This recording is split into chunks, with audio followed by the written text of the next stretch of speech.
Madame, Monsieur, bonjour et bienvenue dans le JT de ce vendredi 19 mai. Voici les titres que nous allons développer. Dommages causés lors de l'exécution d'un contrat d'entreprise, prouver la faute d'un salarié par témoignage anonymisé et revenus fonciers.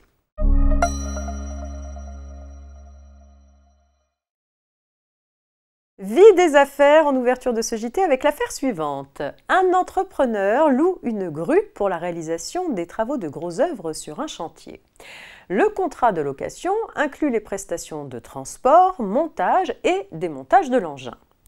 Au cours de la manœuvre d'évacuation de la grue, celle-ci percute et endommage un bâtiment situé à l'entrée du chantier.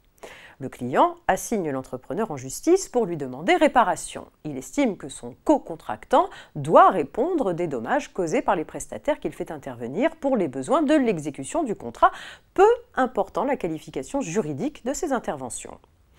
Mais les juges ne sont pas de cet avis. Le contrat de location de la grue n'est pas un contrat de sous-traitance.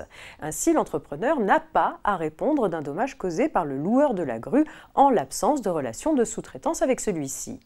Les juges estimant que l'entrepreneur n'a pas commis de faute dans l'exécution des travaux, sa responsabilité contractuelle n'est pas retenue.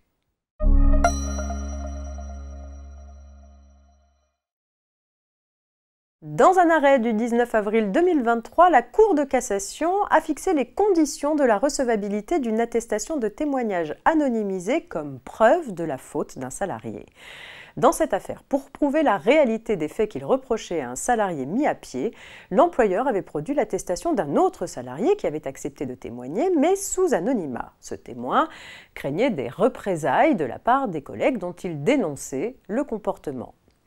Les juges du fond avaient alors écarté ce témoignage et jugé que la sanction était infondée faute de preuves. La Cour de cassation a censuré cette décision en relevant que le juge peut parfaitement prendre en considération un témoignage anonymisé si celui-ci est corroboré par d'autres éléments permettant d'en analyser la crédibilité et la pertinence. Dans l'affaire qui nous intéresse, l'employeur ayant produit d'autres pièces pour caractériser la faute du salarié justifiant sa mise à pied disciplinaire, les juges d'appel auraient dû en apprécier la valeur et la portée.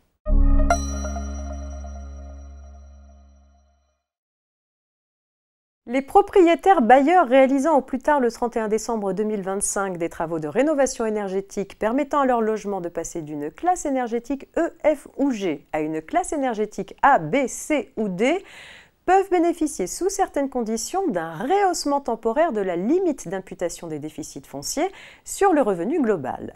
Ils peuvent ainsi imputer le déficit foncier issu de ces travaux sur leur revenu global dans la limite annuelle de 21 400 € au lieu de 10 700 € habituellement. Ils doivent pour cela justifier de l'acceptation d'un devis à compter du 5 novembre 2022 et du paiement effectif des dépenses de travaux entre le 1er janvier 2023 et le 31 décembre 2025.